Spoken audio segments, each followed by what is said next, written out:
त्याच्या संबंधामध्ये संभाजी ब्रिगेड आणि माझे सगळे सहकारी मित्र पक्ष संघटना यांच्या वतीने आम्ही आमची भूमिका मांडण्यासाठी इथं आलेलो आहे। या ठिकाणी श्याम कदम जे आहेत आमचे संभाजी ब्रिगेडचे सोलापूरचे जिल्हाध्यक्ष आहेत, सोमेश्वर आयर हे आमचे महाराष्ट्राचे उपाध्यक्ष आहेत, संभाजी भोसले हे संभाजी ब्रिगेडचे सोलापूरचे जिल्हाध्यक्ष आणि ज्यांच्यामुळे मी आपल्या समोर आज दिसतोय, कारण त्यांच्या सतर्कतेमुळे मी वाचलो।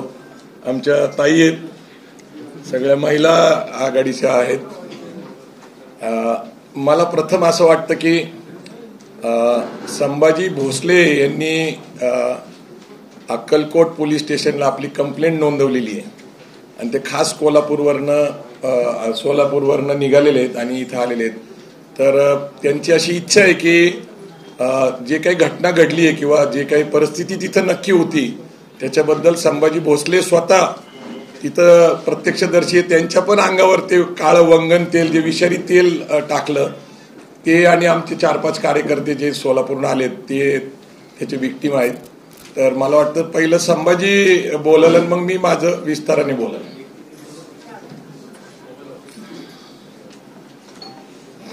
जय जाऊ आम्ही जे तिकडं दादाच्या हस्ते पुरस्कार होता त्या कार्यक्रमासाठी दादा याल ते मग आम्ही सोबत सोलापूरपासून निघालो। सोलापूरपासून निघाल्यानंतर करत होते जे ग्रीन कलरचे स्विफ्ट होते त्या स्विफ्ट मधनं अपडेट तिकडे सांगत होते, आमच्या लक्षात आलं नाही तिथं। आणि त्या कार्यक्रमापाशी गेल्यानंतर त्यांनी फटाकड्या हलग्या ही जी चालू केले त्या धुरामध्ये आम्हाला काय वाटलं, स्वागतामध्ये दादाचे मोठं स्वागत करण्यासाठी लोक आले होते, त्या लोकांमध्ये ते लोक होते। मग आम्ही गाफील राहिलो की आमच्या बी गाड्या भरपूर होत्या पण फटाकड्या लावल्यामुळं आमच्या गाड्या मागे राहिल्या आणि दादा एकटे पुढे गेल्यानंतर त्या लोकांनी त्याचा फायदा घेऊन ते वंगण असेल ते समोर होते, आम्ही मागत होतो, आम्ही बघत होतो पण स्वागत करत असेल असं वाटत होतं आम्हाला। नंतर कळालं की असं प्रकार चालू आहे, आम्ही पळत आलो तिथं। त्यांचा पूर्ण 3 दिवस झालं कट रचत होते तिथं। ती स्थानिकला तिथं आम्ही चौकशी केली की 2-3 दिवस झालं तिथं मुक्कामी होती। ते संपूर्ण कट घडवून आणून हत्येचं प्रकरण त्यांचं चालू होतं, दादाला जीवे मारण्याचं प्रकरण चालू होता। त्यात आम्ही गेलो नंतर बरेच त्यांच्या बहुसंख्येने लोक होते, त्यांनी मारायचा प्रयत्न केला, आम्हाला काहीच सुचत नव्हतं काय करावं काय नाही। त्यातनं बी आम्ही दादाला साईडला घेऊन गेलो, गाडीत घातलं, गाडीवर धोंडा मारला त्यांनी। आणि तीच जी आम्ही पोलीस स्टेशनला जाऊन सांगतो त्यांनी म्हणते ती धोंडा मारला म्हणजे हत्येचं प्रकरण नाही, जीवे मारले का ही केलं म्हणजे पोलिसाचं उडवाउडवीचं ही झालं। आम्ही प्रत्येक गोष्ट सांगत होतो, पोलिसांनी एकही ऐकून घेतलेलं नाही। किरकोळ मारामारी झाले, किरकोळ निषेध व्यक्त केलाय असं पोलीस सांगत होते। त्यांच्यावर आम्ही दुसऱ्या दिवशी जाऊन ती दुसरी 4 माणसं होती ज्यांनी कट रचला तिथं 2-3 दिवस राहून, त्या लोकांची चौकशी केल्यानंतर आम्ही त्यांची नावं घालायचा प्रयत्न केला तर ती लोक नव्हती, त्यांनी इकडे होते तिकडे होते म्हणून सांगायचं उडवाउडवीचा प्रयत्न केला, असं केला। पुन्हा नंतर किरकोळ गुन्हा दाखल करून 326 असं दाखल केलं आणि आमचं ऐकून बी घ्यायच्या मनस्थितीत नव्हती त्यांनी लोक। एवढं अक्कलकोटला जो कार्यक्रम झाला त्याच्याबद्दल मी विस्ताराने बोललेले आहे, तरीही संपूर्ण महाराष्ट्राला कळावं म्हणून मी थोडक्यात ते विवेचन करतो की आदरणीय जन्मेजय राजे भोसले जे शिवाजी महाराजांच्या घराण्याशी नातं सांगतात, त्यांचं समाजकार्य मोठं आहे, त्यांची शिक्षण संस्था आहे, तिथं स्वामी समर्थ अन्नछत्र ते चालवतात आणि ते मोठं काम आहे। त्यांचं वय लक्षात घेता, त्यांचं पद लक्षात घेता त्यांची इच्छा होती की माझ्या सामाजिक जीवनाचा सत्कार झाला पाहिजे आणि तिथल्याही लोकांची स्थानिक इच्छा होती म्हणून त्यांचा सत्कार करण्यात येणार होता, नागरिक सत्कार होता। आदरणीय पुरुषोत्तम खेडेकर साहेब यांच्या हस्ते तो करायचा होता, ते संस्थापक अध्यक्ष मराठा सेवा संघ। परंतु त्यांचं खेडेकर साहेबांचं वय, तब्येत आणि प्रवास हा लक्षात घेता त्यांनी येण्यास संमती दर्शवली नाही।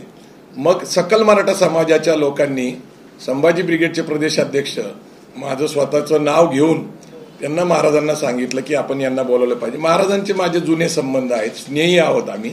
असंही नाही की माझा त्यांचा अलीकडचा परिचय. त्यांचा फोन आला, सातत्याने त्यांची विनंती होती, त्यांनी व्हॉट्सअपवर विनंती केली आणि त्यांचं वय, त्यांचा आदर लक्षात घेता हा माझा स्वतःचा एक सन्मान आहे की एवढ्या मोठ्या सामाजिक काम करणाऱ्या राजाचा सत्कार आपल्या हस्ते होतोय. आणि मग मी त्या ठिकाणी गेलो. माझं कुटुंब बरोबर होतं, कारण आता स्वामी समर्थांच्या बाबतीत आपल्या सगळ्यांना धार्मिक भावना आहेत किंवा श्रद्धा आहे. माझी मिसेस पण गाडीमध्ये बरोबर होती. आम्ही सहकुटुंब गेलो.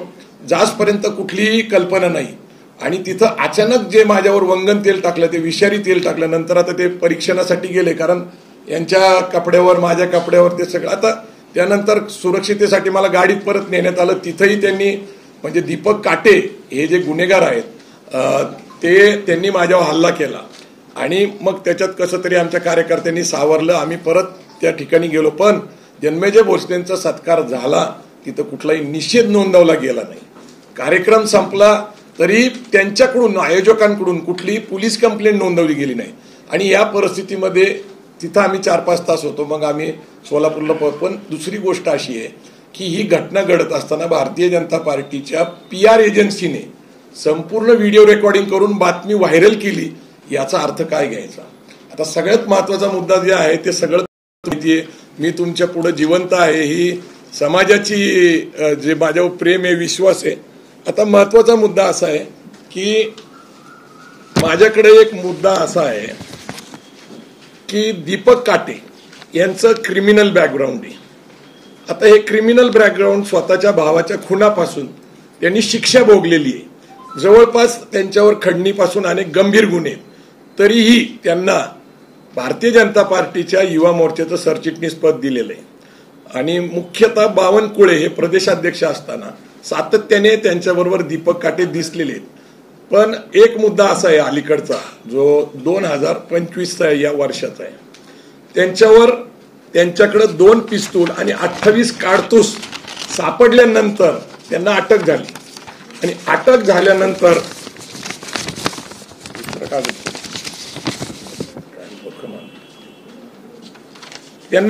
झाल्यानंतर त्यांच्याकडे सापडलेली शस्त्र 28 आणि ते आर्म ऍक्ट प्रमाणे क्लिअरली नमूद करण्यात आलेले की under section 3 of arm act त्यांना कुठल्याही प्रकारचं बेल देता येणार नाही. हे लोहगाव एअरपोर्टवरचं प्रकरण आहे. म्हणजे एअरपोर्टवर जाताना चेकिंग होती आणि 2 पिस्तूल आणि 28 काडतूस सापडतात. आणि नंतर आयोने जी माहिती दिली न्यायालयापुढे, न्यायालयाने दिलेला जामिनाचा आदेश कोणत्याही गुन्हेगारी पार्श्वभूमी निदर्शनास आलेली नाही, ज्यांच्यावर गंभीर स्वरूपात, ज्यांनी स्वतः जेलमध्ये जवळपास एक शिक्षा भोगलेली आहे आपल्या भावाच्या हत्येमध्ये, त्याला न्यायालयात सांगितलं गेलं की कुठलीही गुन्हेगारी पार्श्वभूमी नाही. संबंधित तपास अधिकारी आयोग आपल्या कर्तव्य कचोरी केलेली आहे. न्यायालयासमोर दीपक काटेचे गंभीर गुन्हेगारी पार्श्वभूमी समोर आणली गेली नाही. ती जर मांडली गेली असती तर कदाचित आज दीपक काटे हे जामिनावर सुटले नसते. ज्या आरोपीला मोका लावणं गरजेचं आहे आणि जेरेबंद करायला गरजेचं आहे, तर त्यांना मुक्त सोडलं गेलं. ते आत्ता सोडलेलं आहे. आणि मुक्त सोडल्यानंतर त्यांनी हा जो गंभीर स्वरूपाचा गुन्हा केला, हे त्यांच्यावर एक जबाबदारी दिली. दीपक काटे इज अन इन्स्ट्रुमेंट. पण ही व्यक्ती कोण आहे, तर आपण आता तुमच्याच माध्यमातून जे व्हिडिओ आहेत, मी तुम्हाला वचन देतो माननीय फडणवीसजी, मी व्यासपीठाचे सारे नेते सर्वांना ओळखता, सर्वांचा लाभ घेत नाही. गणेश वेगळेच्या नेतृत्वात काटेजी आपण चांगलं काम करा. तुम्हाला देवेंद्रची गरज वाटेल तेव्हा देवेंद्रजी, माझी गरज वाटेल तेव्हा माझी, हर्षवर्धन पाटील साहेबांची गरज वाटेल तर हर्षवर्धन पाटीलजी, राहुल आहेर, आम्ही सारी टीम, मान्य आपले सचिन तेंडुलकर बसले तिकडे, पडळकर, काही काळजी करू नका. तुमच्याच भाषेतले, तुमच्याच त्याच्यातले पडळकर आहेत, काही काळजी करायची नाही. मी तुम्हाला वचन देतो शिवजनता कार्यकर्त्यांना, तुम्ही ज्या अपेक्षेने, ज्या आशेने जी लढाई लढण्याकरता, जी लढाई जिंकण्याकरता, अन्याय दूर करण्याकरता भारतीय जनता पार्टी झाली आहे, मी तुम्हाला वचन देतो तुमच्या अन्यायाला मी वाचा फोडल्याशिवाय राहणार नाही, तुम्हाला मदत केल्याशिवाय राहणार नाही. आपण घरोघरी जा, 18 ते 25 वयोगटाचे पुन्हा युवा वॉरियर तयार करा. शिवधर्म हा जो मुद्दा आहे हे मी का अधोरेखित करतोय ते नीट समजून घ्या. देवेंद्र फडणवीस यांच्या पाठीशी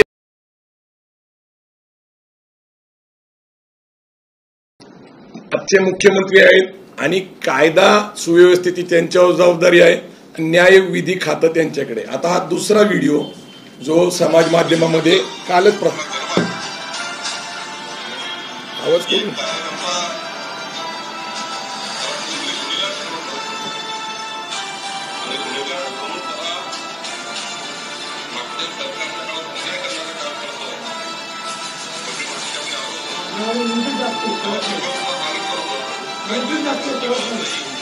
ठीक आहे.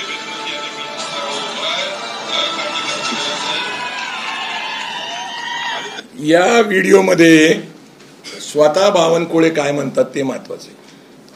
ते म्हणतात की मागच्या सरकारने दीपक काटेकरांना गुन्हेगार ठरवलं होतं, मुद्दा नंबर 1.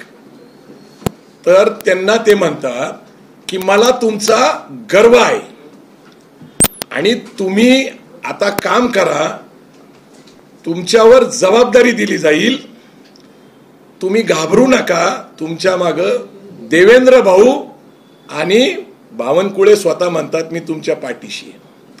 आता जामीन देणं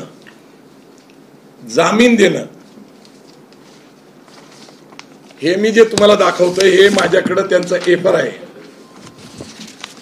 एका गुन्हेगाराला जामीन मिळवून देणं याच्यावर गंभीर स्वरूपाचे गुन्हे आहेत आणि ते दिल्यानंतर त्याला एक टास्क देणे, जिची योजना मी सांगितलं की संघ परिवारामध्ये शिवराय फुले शाहू आंबेडकरांची विचारधारा, राज्यघटनेचे समता, बंधुता, न्याय, तत्व, मानवता हे जे विषय आहेत हे सगळे आता थांबले पाहिजेत.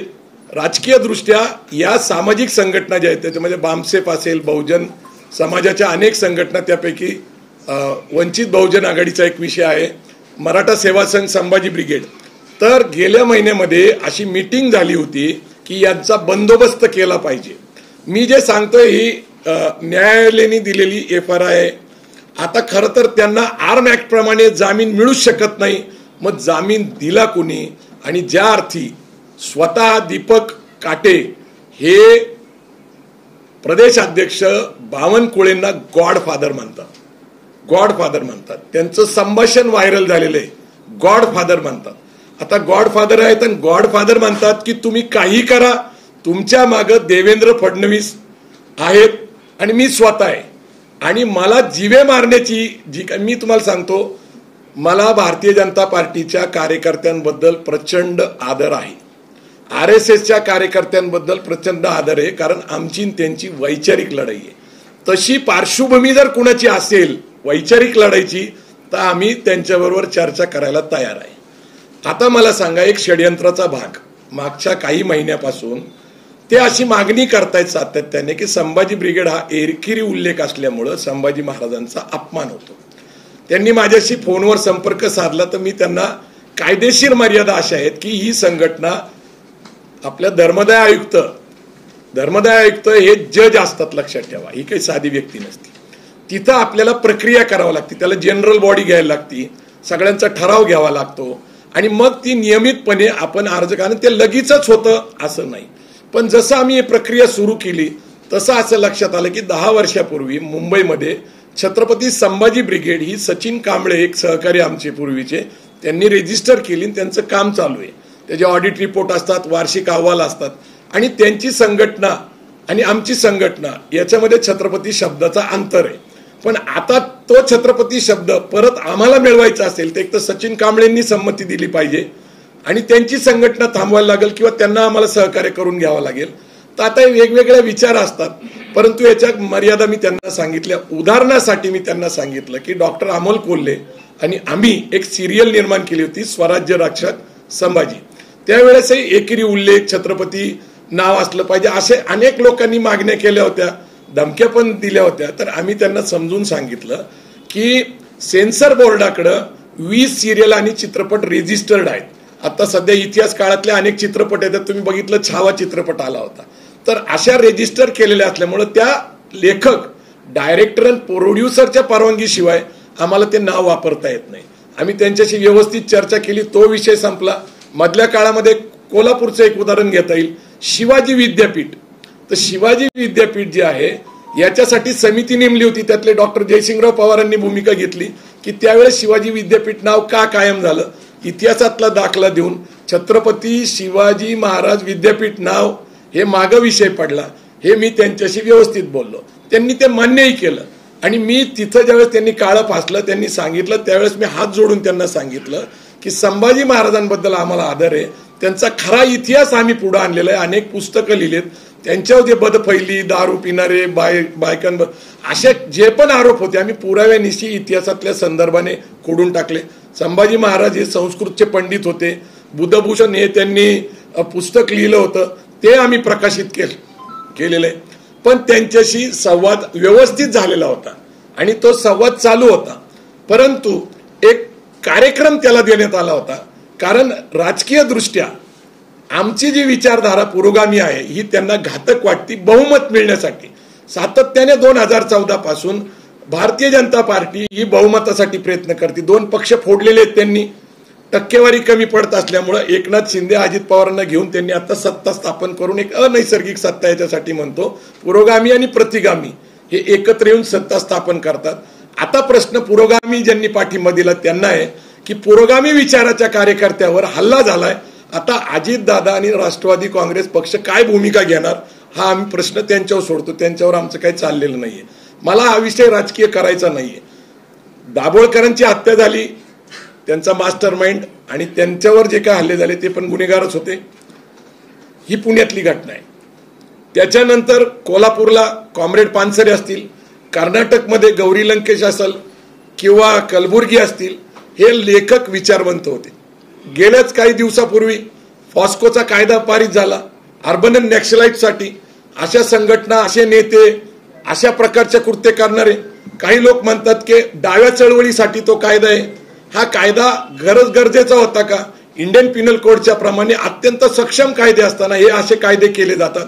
जर खरंच सरकारला वाटतं की बाबा जनतेचं आणि कार्यकर्त्यांचं विचाराचं संरक्षण झालं पाहिजे, मुख्यमंत्री तर सभागृहात खोटेच बोलले. त्यांनी सांगितलं गायकवाडांनी सहकार्य केलं नाही. मी कुठलं सहकार्य केलं नाही? माझे कार्यकर्ते बरोबर आहेत. तिथं केस नोंदवली जात नव्हती, केस नोंदवून घेतले. ते म्हणतात फक्त शाई टाकली, ठीक आहे आम्ही उद्या त्याला सोडून देऊ. म्हणजे हा सरकार पुरस्कृत हल्ला होता. याच्यासाठी मी पहिल्यांदा सांगतो की देवेंद्र फडणवीस हे मुख्यमंत्री आहेत, गृहमंत्री आहेत, कायदा आणि न्याय हे त्यांच्याकडेच खातं आहे. आणि मी तुम्हाला 2 व्हिडिओ तुमच्याच माध्यमातून आलेले, हे बावनकुळे हे कशा प्रकारे ताकद, पाठिंबा, विश्वास देतात. दीपक काटे त्यांना गॉडफादर म्हणतात. हे नातं तुमच्याच माध्यमातून मी अधोरेखित करतो. माझी आज अशी मागणी आहे की सरकारला जर नैतिकता शाबूत असेल तर या घटनेचा मास्टर माइंड हे बावनकुळे आहेत. ते आता महसूल मंत्री आहेत, ते 2 नंबरचे मंत्री आहेत. ते खोटं बोलतायत सभागृहात आणि प्रचार प्रसार माध्यमापुढं. मी त्यांच्याच भाषणाचे 2 उदाहरणं दिले, एक नाही. आणि त्यांची ऑडिओ क्लिप अवेलेबल आहे त्यांच्या सहभागाची. आणि पूर्ण नियोजनबद्ध पद्धतीने बामसेफ संघटना संपवणे, संभाजी ब्रिगेड, मराठा सेवा संघ, वंचित आणि ज्या ज्या चळवळीतले कार्यकर्ते आहेत त्यांना संपवण्याची योजना बनवलेली. आपण पार्टी विथ डिफरन्स म्हणतो. मग पार्टी विथ डिफरन्स बघितलं आणि महाराष्ट्राचं राजकीय जे काही आता वातावरण आहे, जी भीती आहे, राज्यकर्ते आता पक्षांतर करतायत सातत्याने, ते बघतायत. पण सामाजिक कार्यकर्त्यांचा बंदोबस्त करायला लागतो, कारण हे कट्टर असतात विचारांची. यांना आमदारक्या खासदारक्याची भुरळ पडत नाही.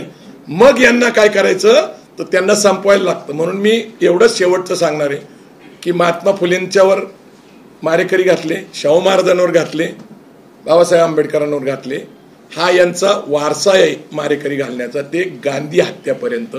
आता सध्या गोपाळ गोडसेंचा सगळ्यात जास्त पुरस्कार केला जातो, त्यांची नाटकं दाखवली जातात.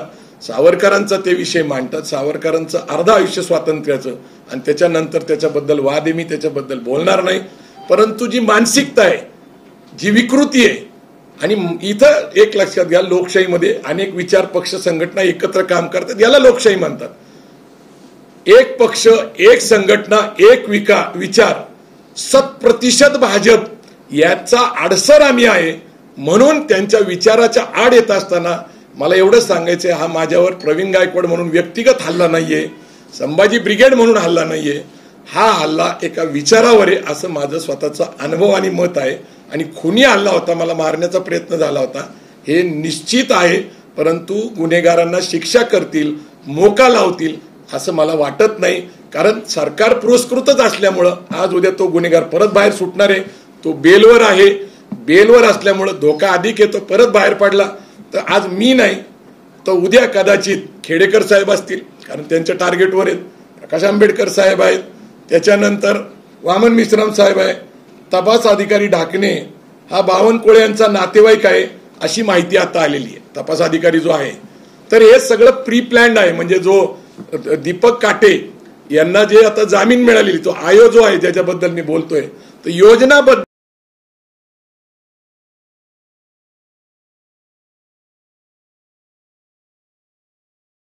त्याच्यावर आता सगळ्या समाजाने, सगळ्या लोकांनी विचार करायचे. आज माझ्यावर बेतलं, उद्या सामाजिक चळवळीच्या कुठल्याही कार्यकर्त्यावर बेतल, जो राज्यघटनेची भाषा करल, जो फुले शाह आंबेडकरांची भाषा करल. जय जिजाऊ, जय शिवराय. बावनकुळे यांना का वाटलं की तुम्हाला टार्गेट करावं? कारण तुम्ही आता म्हणले बावनकुळेच्या पासून मागचा नाही, आता एक लक्षात घ्या, त्यांना मी का टार्गेट करावं असं मी म्हणत नाहीये. तर संघ परिवारामध्ये ज्या संघटनेचा बंदोबस्त करावा असं सांगितलं गेलं, त्याच्यामध्ये बामसेफ आहे, संभाजी ब्रिगेड आहे, मराठा सेवा संघ आहे, वंचित बहुजन आघाडी आणि सगळ्या, मी काही सगळ्यांची नावं घेत नाही, पण जे लोक पुरोगामी विचाराच्या, फुले शाह आंबेडकरांचा विचाराचा पुरस्कार करतात त्यांचा बंदोबस्त करावा. माझ्यावर पहिल्यांदा हल्ला झाला आणि मग आमच्या लोकांनी जे काही शोध घेतला, बावनकुळेंचं आणि दीपक काटेंचं नातं अधोरेखित केलं. बावनकुळेंची भाषणं तुमच्याच माध्यमातून आम्ही पाहिलेली आहेत. बावनकुळे ज्या पद्धतीने सांगतात, तू घाबरू नको, मला तुझा गर्व आहे, आणि ते सांगतात की मागच्या सरकारने त्याच्यावर अन्याय केला. आता तुम्ही सांगा, भावाच्या खुनामध्ये त्याला अटक झाली, जेल झाली, याच्यात मागच्या सरकारचं काय कारण आहे? आणि 14 ते 19 कुणाचं सरकार होतं? बावनकुळेंना थोडासा विसर पडलेला दिसतो. मी जे सांगतोय ते गुन्हेगार आणि बावनकुळे यांचं नातं, त्यांना बेलवर सोडणं हे बेकायदेशीर आहे, पण त्यांना बेलवर सोडलं आणि बेलवर सोडल्यानंतर 15 दिवसापूर्वीच ते म्हणतायत की माझी त्याची भेट झाली होती. बावनकुळे स्वतः सांगतात, बावनकुळे सांगतात की ते भाजपचे कार्यकर्ते आहेत, पण भाजपचा हा कार्यक्रम नाही. आता मला सांगा, बेलवर सोडणं, तुम्ही मला सांगा, हिंदी पिक्चर तुम्ही बघितलेले आहेत, आपल्याला इथल्या स्टोऱ्या सगळ्यांना माहिती आहेत. आता बेलवर सोडणं आणि त्यांनी माझ्यावर हल्ला करणं याचं काही नातं आहे का नाही हे तुम्ही ठरवा. तर तुम्ही अनेक शोधपत्रिका करतात, अनेक आपले पत्रकार शोधपत्रिका करतात, तुम्हीच आमचे सहकारी. गायकवाड साहेब, असं आहे, तुम्ही जन्मजय भोसलेंचं नाव घेतलं, त्यांनी तुम्हाला बोलवलं होतं, त्यांचं कुठं सहकार्य? सोलापूरमध्ये भरपूर राडे झाले याच्यावरून, त्यांचं असं वाटतं का मूक संमती होती, प्लॅन मध्ये सहभाग होता, असं हे बघा, मी काय सांगतो, ते 2-3 गोष्टी मी संभाजी भोसले स्वतः इथं आलेले, ते तिथंच होते काल सुद्धा. पहिली गोष्ट काय, पोलिसांना हे लोक तिथं आल्याची माहिती आहे, आयोजकांना हे अशा प्रकारचं कृत्य करणारे हे माहिती आहे, परंतु मला गाफील ठेवलं गेलं आयोजकांच्या वतीने आणि पोलिसांच्या वतीने. आयोजकांना माहिती होतं तर त्यांनी तिथं पोलीस बंदोबस्त ठेवला पाहिजे होता, आणि तिथं पोलीस बंदोबस्त ठेवला गेला नाही. आणि आम्ही दोघं प्रमुख पाहुणे होतो, ते डॉक्टर शेटे आणि मी, ते शिवव्याख्याते आणि मी, आणि जन्मजय राजे भोसले सभागृहात एकत्रच प्रवेश करत होतो. माझ्यावर हल्ला झाल्यानंतर जर माझ्यावर वंगन तेल जे आहे विषारी ते टाकलं गेलं, माझ्यावर हाणामारी झाली, तिथं पळापळी झाली, असं असतानाही ते सभागृहात गेले, कार्यक्रम सत्काराचा त्यांनी करून घेतला, कुठलाही निषेध नोंदवला नाही, कुठलीही पोलीस कंप्लेंट नोंदवली नाही. परंतु एक आहे की हा विषय जन्मजय भोसले आणि त्यांच्या कुटुंबाकडे वळवण्यापेक्षा आपल्याला नीट गांभीर्याने लक्ष घेतलं पाहिजे की मास्टर माइंड असलेल्या बावनकुळे आणि दीपक काटेचं नातं पहिल्यांदा आपल्याला हे करायला लागेल. ते एक विक्टिम आहे, म्हणजे जन्मजय राजे भोसलेंचा कार्यक्रम सत्काराचा, नागरिक सत्काराचा, मला तिथं बोलवणं, तिथं बीजेपीचा आमदार असणं, तिथं बीजेपी संघ परिवाराचं प्राबल्य असणं, असं असताना सुद्धा एका धार्मिक ठिकाणी मला विश्वास होता की असं काही घडणार नाही. ही माझी चूक आहे. मला असं वाटतं की विषय डायव्हर्ट न होता हा पूर्णपणे बावनकुळे यांनी जबाबदारी स्वीकारावी आणि अशा प्रकारच्या गुन्हेगारी प्रवृत्तीला संरक्षण देणं याचं मास्टर माइंड मी म्हणत नाही. दीपक काटे त्यांना गॉडफादर म्हणतात. तुम्ही सगळे हिंदी पिक्चर मध्ये बघा गुन्हेगार कुणाला काय म्हणतात. आपल्याकडे मुळशी पॅटर्न बघितलेला आपण. तर ही जी प्रवृत्ती आहे लोकशाहीला धोकादायक आहे. आमचं विचाराशी त्यांच्याशी मतभेद आहेत का? आहेत. चर्चा होतात का? होतात. टीव्हीवर अनेक चर्चा होतात. आम्ही त्याच्यात सहभागी होत असतो. नाही, आमच्या लक्षात हे त्यानंतर आलं की ही घटना घडल्यानंतर 4 तासानंतर आम्ही तिथंच होतो ना. आम्ही काय अक्कलकोट सोडून पळून गेलो नाही. मी काय घाबरत नाही. काय माझा खून झाला असता, गांधीजींचा झालेला आहे तर माझा झाला असता. मी काय महापुरुष नाही, मी एक सामान्य कार्यकर्ता आहे. परंतु प्रश्न माझ्या मरण्याने संपणार आहे का? तर गांधीजींचेही विचार संपलेले नाहीयेत आणि फुले शाहू आंबेडकरांचे विचार संपले नाही. ही लोकशाही अशी आहे की विविध विचाराला एकत्र घेऊन पुढे नेणारी आहे. दादा 3 जानेवारीला या दीपक काटेला पुणे एअरपोर्टवरती अटक झाली, बरोबर? तर ते ऍप्लिकेशनचा तुम्ही उल्लेख केला. तर त्याची पार्श्वभूमी 2010ची हत्या, त्यानंतर 21चे 2 गुन्हे, 23चे 2 गुन्हे आणि परत त्याला जामीन दिलं, पोलिसांनी माहिती दिलं. याचा आणि ही जी काही चित्रसोबत घडली याचा काही संबंध तुम्हाला आहे असं वाटतं? नाही, मला 100% संबंध वाटतोय. मी सातत्याने तेच सांगायचा प्रयत्न करतोय. एकतर त्यांचे 1-2 फोटो असते जसं ते म्हणतात की बाबा आपले प्रदेशाध्यक्ष हिरो आहेत, ते इतके सुंदर देखणे आहेत की त्यांच्याबरोबर फोटो काढण्याचा मोह कुणालाही आवरणार नाही, नैसर्गिक आहे. तसे ते कर्तबगार पण आहेत. परंतु फोटो आणि इतके व्हिडिओज आणि गॉडफादरचं नातं ते स्वतः सांगतायत ना. तुम्ही अनेक पोस्टर्स बघा, त्यांच्या जाहिराती बघा, त्याच्यामध्ये ते त्यांना गॉडफादर म्हणतात. त्यांचं संभाषण सातत्याने होताना दिसतंय. आणि बावनकुळे म्हणतात मला दीपक अण्णा काटेंचा मला गर्व आहे. आणि तुम्हाला जर काय वाटत असेल तर देवेंद्र भाऊ आणि मी तुमच्या पाठीशी आहे. आता मला सांगा, जर मागच्या सरकारने त्यांच्यावर गुन्हे दाखल केले हा अन्याय झाला. आता आर्म ऍक्ट कुणाच्या काळात झाला? कुणाच्या काळामध्ये हे शस्त्र सापडले? आता त्यांना अटक करून ठेवले, त्यांच्यावर काय पण बेलेबल नॉन बेलेबल गुन्हे दाखल झाले. हे कुणाच्या काळात झाले? आणि ते सांगतात हा गुन्हेगार नाहीये, मला त्याचा गर्व आहे. आणि बेलवर त्यांना सोडून एक कृती कार्यक्रम दिलेला आहे मला संपवण्याचा आणि अन्य लोकांना संपवायचा. मी तुम्हाला मागे जाऊन हेचही उदाहरण देतोय की 14 ते 19 मध्ये काय घडलेले. 4 लोक गेलेले आणि हे आता सरकार आल्यानंतर हे अशा प्रकारची कृती करू शकतात का? तर हे करतायत. आणि माझा सरळ आरोप नाही तर मी तुम्हाला पुरावे दिलेले. त्यांचं नातं अधोरेखित केलेले. बेलवर सोडलेला गुन्हेगार हा परत काही गुन्हा करण्यासाठी का? मग नाहीतरी तो बेलवर आहे. त्यांचं एक धोरण आहे, गुन्हेगार आहे. आणि सगळ्यात महत्वाचं कसं आहे तुम्हाला सांगू का, दीपक काटे हे मराठा आहे बरं का. आणि शिवधर्म हा मराठा सेवा संघ संभाजी ब्रिगेडनी 2005 ते 8 मध्ये हा या समाजाला दिलेला एक समतावादी धर्म आहे, जो बुद्धाच्या विचाराकडे जाईल असं आम्ही सांगितलेलं आहे, फुले शाहू आंबेडकरांच्या विचारात. शिवधर्म हे नावाचं फाउंडेशन बनवणं ज्याला कुठे, आणि त्या फाउंडेशन जे आमचंच मूळ अपत्य आहे शिवधर्म, त्याचं नाव वापरायचं, संभाजी ब्रिगेडच्या विरोधात वापरायचं, छत्रपती नाव नाही दिलं तर अपमान होतं. म्हणजे या दोन्ही मुद्द्यामध्ये एक गोष्ट दिसते की छत्रपती नावाचं 25 वर्षात कधी विषय नाही आला, छत्रपती संभाजी ब्रिगेड. आणि शिवधर्म नाव हे आमच्याशी संबंधित आहे आणि तेच वापरायला लावायचं. शिवधर्म विरुद्ध संभाजी ब्रिगेड संघटना आणि मराठा विरुद्ध मराठा एवढीच मर्यादित करायचं आणि त्यांनी आपापसात त्यांचा बंदोबस्त केला असं चित्र निर्माण करायचं. दुर्दैवाने समाज माध्यमावर त्यांचे फोटो आहेत. त्यांना दिलेलं सरचिटणीस पद भाजप युवा मोर्चाचं ते आहे.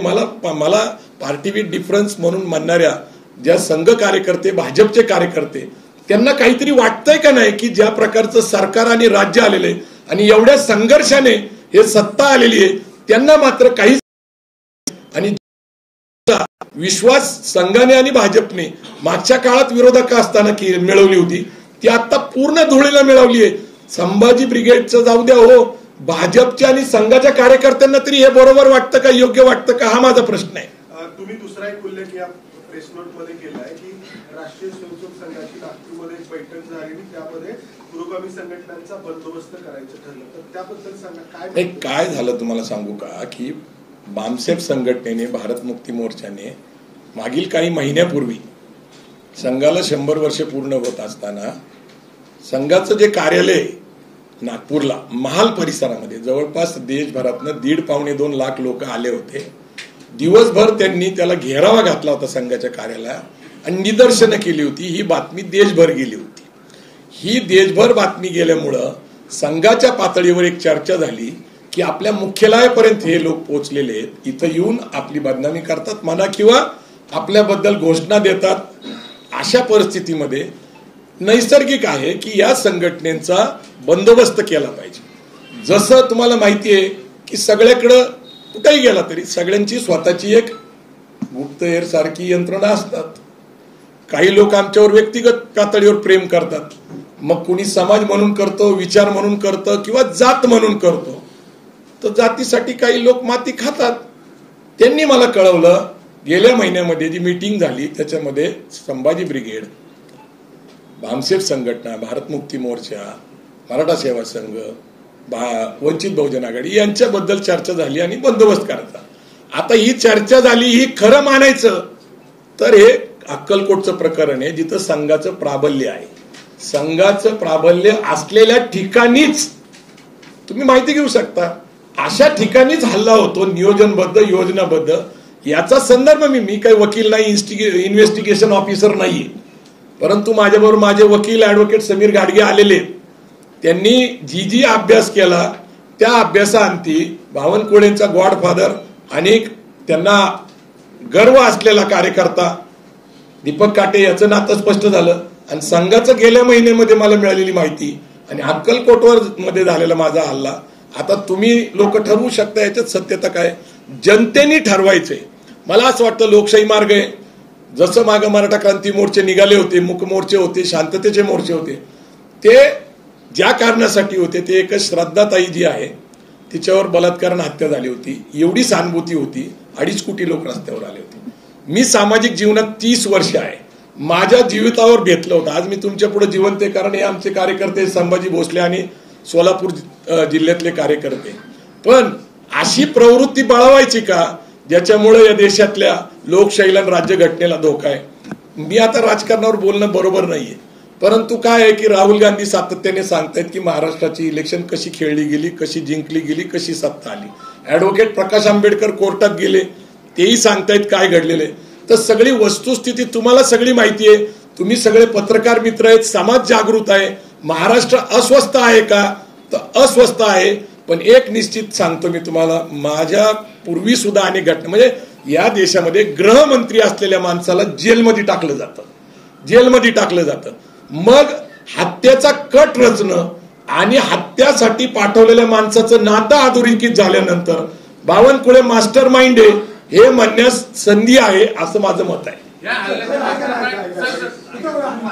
मास्टर माइंड बावनकुळे आरोप करतात आणि याचं षडयंत्र नागपूरच्या मुख्यालयातून रचलं गेलं असं म्हणायचं. मला तुमचा प्रश्न कळाला नाही. प्रश्न असा आहे, तुम्ही आता संबंध जोडले, नागपूरच्या मुख्यालयातली संघ कार्यालयातली बैठक, नंतर बावनकुळे त्यांचा कार्यकर्ता दीपक काटे, मग तुमच्या हल्ल्याचा कट हा संघ मुख्यालयात रचला गेला. हे बघा, मी पूर्णपणे जे माझ्याकडे पुरावे आहेत, माहिती आहेत, त्याला त्या कड्या जोडलेल्या आहेत, घटनाक्रम सांगितले. आता परत परत जर मी ते सांगायचं म्हटलं तर मला काही शक्य नाही. मी सांगितलेलं आहे की बावनकुळेंना गॉडफादर तो म्हणतात की त्यांना त्याचा गर्व आहे. हे 2 गोष्टी अधोरेखित झालेत, तुमच्याच माध्यमातून ते आलेले, समाज माध्यमात खुले. तशा प्रकारची घटना घडली. बामसेप आणि मूळ निवासी संघटना आहेत त्यांनी संघाच्या मुख्यालयाला घेरावा घातला, 1 दिवस निदर्शने केले. नैसर्गिक आहे, आमचा बंदोबस्त केला पाहिजे अशा प्रकारची चर्चा झाली. आता ती माहिती होती मला, पण मी बेसावध राहिलो. आता परत माझ्यावर खुनी हल्ला झाला, 1 महिन्याच्या आत झाला, बेलवर एका गुन्हेगाराला सोडलं जातं. आता हे इन्व्हेस्टिगेशन करायचं काम आहे ना. मला जी माहिती मिळाली त्याची मी कडी जोडत जोडत सत्यता सांगायचा प्रयत्न करतोय आणि जबाबदार व्यक्तीला दोषी ठरवून एका गृहमंत्री खोट्या गुन्ह्यामध्ये, कारण त्यांचं पुस्तक प्रकाशित झालंय, त्यांना जेलमध्ये पाठवलं जातं या महाराष्ट्रामध्ये अनिल देशमुखला. तर एखाद्याचा खून करण्यासाठी जे मास्टर माइंड आहे, हे गॉडफादर म्हणतात म्हणल्यानंतर त्याला मास्टर माइंड म्हणावं लागतं, लक्षात द्या. आणि नातं अधोरेखित झालंय. आता ही सगळी जबाबदारी मुख्यमंत्री म्हणून, गृहमंत्री म्हणून, न्याय व कायदा मंत्री म्हणून भाजपचे प्रमुख म्हणून देवेंद्र फडणवीस यांच्यावर येते. बावनकुळेंचं अधोरेखित भारतीय जनता पार्टीला वाटतंय की जर पार्टीवर डिफरन्स आपण टिकवायचा असेल तर त्यांनी आता सत्याचा शोध घेऊन आम्हाला न्याय द्यावा. आणि आम्हाला आता एक विश्वास आहे की बाबा काही ना काहीतरी बहुजन चळवळ उभा राहील आणि इथलं अन्यायकारी सरकार दूर करेल अशी माझी आशा आहे. 2 दिवस ऐका ना, तुम्ही आता बावनकुळे हे याच्यातले मास्टर माइंड आहेत असं तुम्ही आरोप केलाय. मात्र 2 दिवसांपासून तुम्ही जे काही नाव घेताय जन्मजय भोसले यांचं पण नाव घेताय, तर तुम्ही असं सुचवू इच्छिता की त्यांचं देखील यामध्ये. हे बघा, मी काही सुचवत नाही, माझी काही एवढी पात्रता नाही. जी काही घटना घडलेली आहे आणि ज्या काय घटनेचा आम्ही शोध घेतला, मी काय अचानक काही तुमच्याकडे येऊन प्रसिद्धीसाठी पत्रकार परिषद घेत नाहीये. मी जो अभ्यास केला, जी माहिती गोळा केली, मी जे पुरावे, आता तुम्ही हे जजनी दिलेलं बेल आहे त्याच्याबद्दल त्याच्यात काय सांगितलेलं आहे की दीपक काटेवर कुठलेही गुन्हे नाहीयेत. आता दीपक काटेवर गुन्हे नाहीयेत आणि सगळे म्हणतात खंडणीचा गुन्हा आहे, खुनाचा गुन्हा आहे. अशा पार्श्वभूमीवर त्यांना बेल देणं, मी तेही इंडियन पिनल कोडचा आधार दिला, सगळं सांगितलेलं आहे. आता तुम्ही मला सांगा, त्याला बेलवर सोडणं, त्यांनी माझ्यावर हत्येचा कट रचणं, याच्यात त्याचा काय हेतू आहे? तो काय माझ्या बांधाला बांध आहे का? व्यावसायिक माझी काय भानगड आहे का? पैशाचं देणं घेणं आहे का? तर एक विचार आम्ही मांडतोय, समतेचा, बंधुताचा, न्यायाचा, मानवतेचा. आणि ते जे मनस्फूर्तीचे समर्थक आहेत, ज्यांना या देशातली राज्यघटना मान्य नाही, ते म्हणतायत ना 400 पार, ते म्हणतायत ना एक हाती सत्ता, ते म्हणतायत ना 100%. आता 100%च्या आड कोण येतोय? आमचा विचार येतोय. 400 पारच्या आड कोण येतोय? आमचा विचार येतोय. मग आमचा विचार जर संपवायचा असेल तर तो कसा संपवायचा? तर माझ्यावर हल्ला केल्यामुळे मी तुम्हाला सांगतो, गौरव मोरे सारखा एक हास्य विनोदी कलाकार जो लाखो लोकांना हसवतो, तो रडत होता माझ्यावर. आता तुम्ही मला सांगा, तो म्हणतो की तुमच्या जीवावर आम्ही कार्यक्रमाला जातोय, धाडस करतोय, विनोद करतोय. जो लोकांना हसवतोय तो घाबरलेला आहे. पुरोगामी चळवळीतले लेखक, वक्ते, कार्यकर्ते घाबरलेले आहेत. म्हणजे माझ्यावर हल्ला हा जर माझ्या व्यक्तीवर असता तर मग आमचे लोक का घाबरलेले आहेत? आणि एक लक्षात ठेवा, संभाजी ब्रिगेडचे कार्यकर्ते लढणारे आहेत, ते रडलेले आहेत. लढणारे कार्यकर्ते ज्यावेळेस रडतात त्यावेळेस काय होतं हे पुढचा काळ तुम्ही बघणार आहे. सर, हल्ल्यानंतर आतापर्यंत म्हणजे या 2 दिवसामध्ये भाजपकडे तुम्ही थेट आरोप भाजपवर केलेला आहे. भाजपकडनं कोणी तुम्हाला कॉन्टॅक्ट करायचा काही प्रयत्न केला का? मुख्यमंत्र्यांचा 2-3 गोष्टी आहेत लक्षात घ्या की ज्या षडयंत्राचा भाग असलेले लोक, तुम्ही शत्रूकडून आपल्या कल्याणाची अपेक्षा करणं हा शत्रूचा शहाणपणा नाही तर आपला मूर्खपणा आहे, हे डॉक्टर आ साळुंके सर म्हणतात. आता ते कसे मला फोन करतील? कशासाठी फोन करतील? गिल्टीनेस असतं ना माणसाला, अरे आपणच केलंय. बरं, एक आहे की सभागृहामध्ये खोटं बोलायचं, तुम्ही तर बघताय. बावनकुळे प्रचार माध्यमात माझा काही संबंध नाही म्हणतात. आता तुमच्याच प्रचार प्रसार माध्यमातले व्हिडिओ मीच तुम्हाला दाखवले, ते जे बोलतायत. आता तुम्ही मला सांगा, भारतीय जनता पार्टी माझ्या हिताचं किंवा माझ्या संरक्षणाचा विचार कशी करल?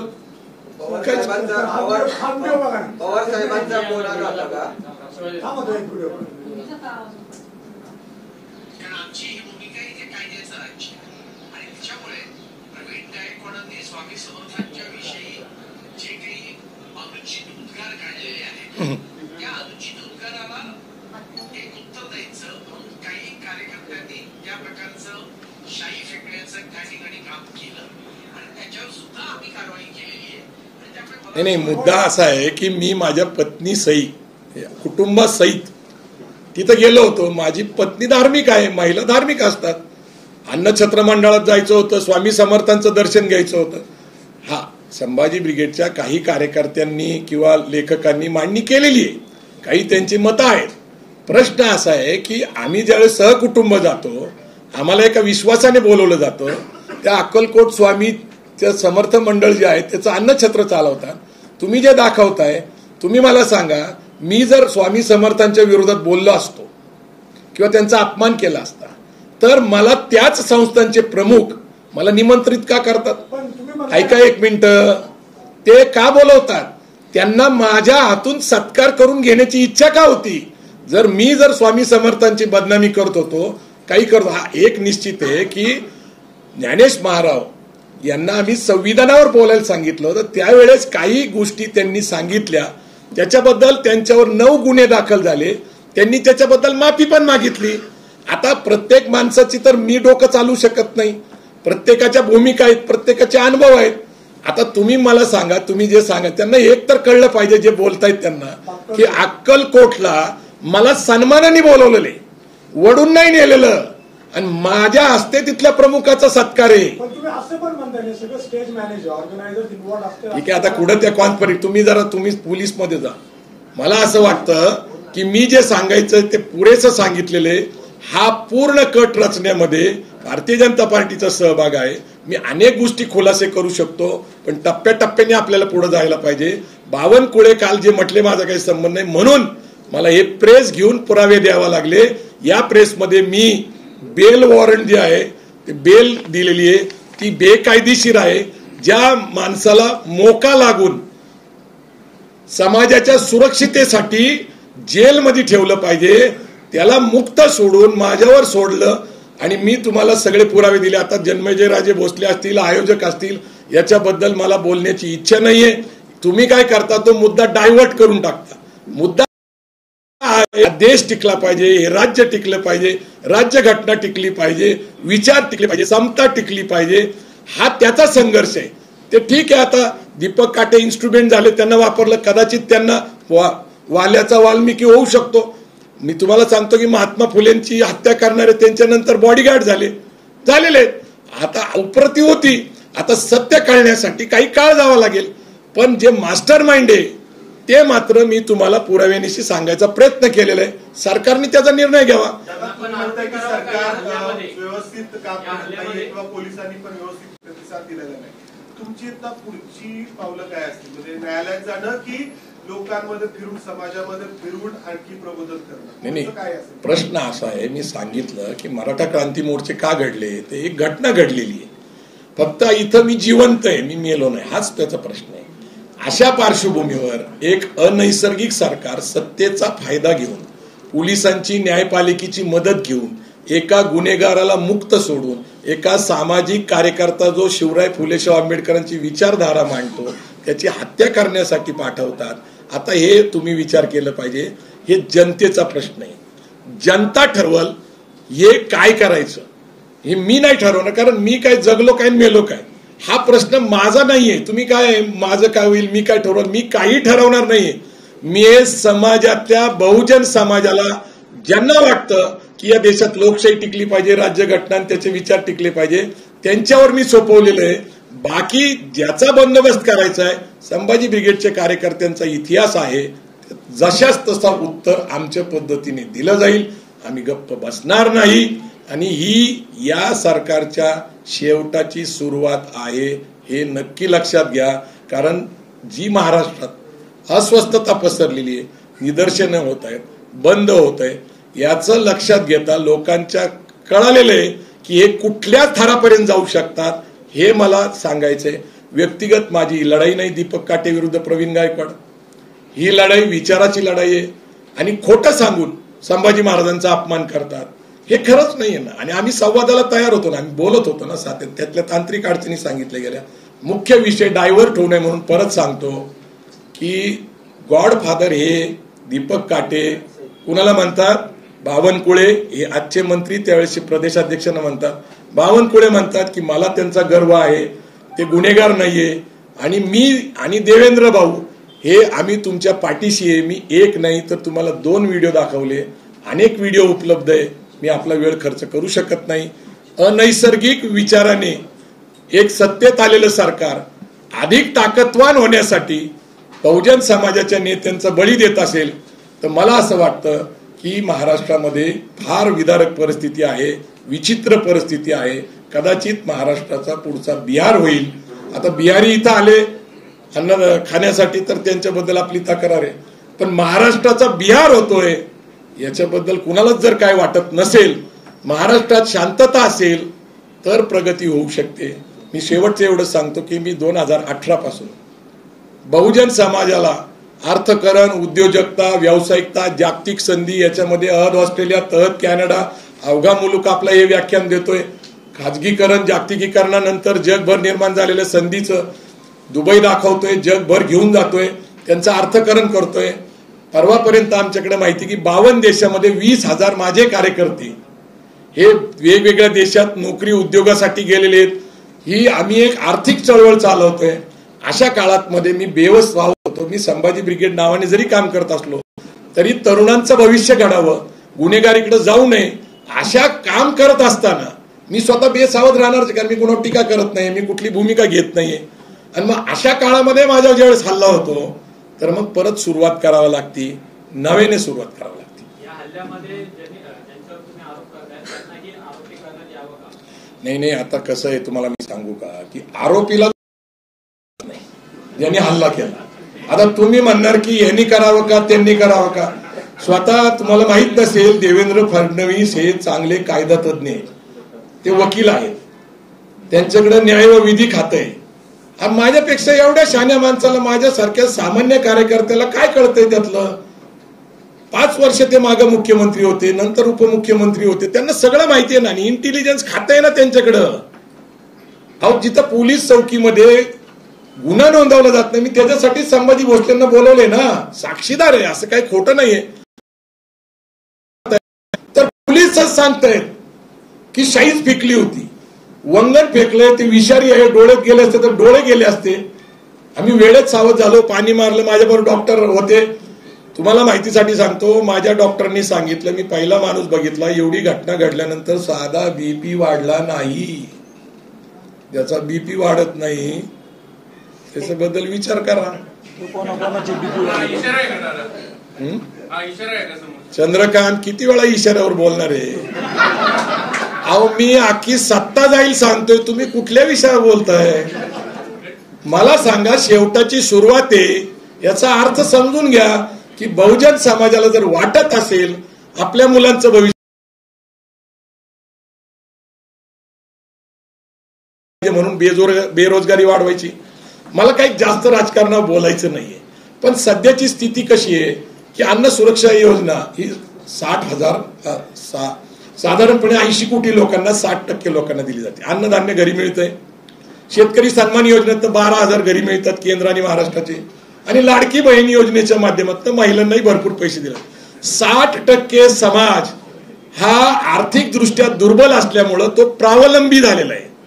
स्वावलंबी समाज निर्माण करण्यासाठी संभाजी ब्रिगेड आहे. आता प्रावलंबी समाज जर 60% असेल तो अशाच प्रवृत्तीला पाठिंबा देईल जो आपल्याला अन्न देतोय, खायला देतोय, घरी बसल्या बसल्या पैसे देतोय. तर त्यांच्यामध्ये एक वैचारिक परिवर्तन करणं, स्वाभिमान निर्माण करणं, त्यांची अर्थकारणाची चळवळ त्यांनी स्वतः चालवणं, याच्यात गैर काय आहे मला कळत नाहीये. की सरकार रोजगार देत नाही आणि आम्ही रोजगारासाठी भांडतोय, आम्ही इथं मिळत नाही म्हणून परदेशातल्या संधी शोधतोय.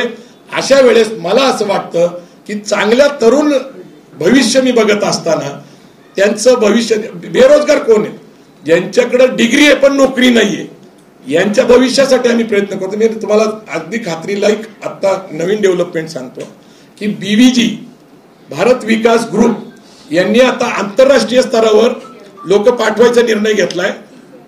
संभाजी ब्रिगेडच्या ऑस्ट्रेलिया तहत कॅनडा अवघा मुलूक आपल्या या चळवळीने आणि त्यांच्याबरोबर एकत्र येऊन काम करायचंय. आपल्याकडं जे काही लोक आहेत ते आणि ते एकत्र येऊन पुढच्या काळामध्ये 11 लाख तरुण महाराष्ट्रातले परदेशात जातील. हे मी सांगत नाही, हनुमान गायकवाडांनी सांगितलेलं आहे मुलाखतीमध्ये. जपान, इटली, जर्मनी इथून अधिकृत मागणी आहे आपल्या लोकांची.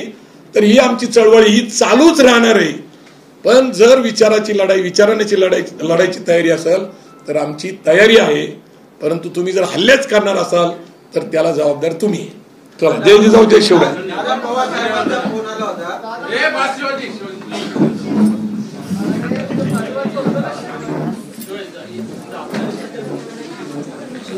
मोबाईल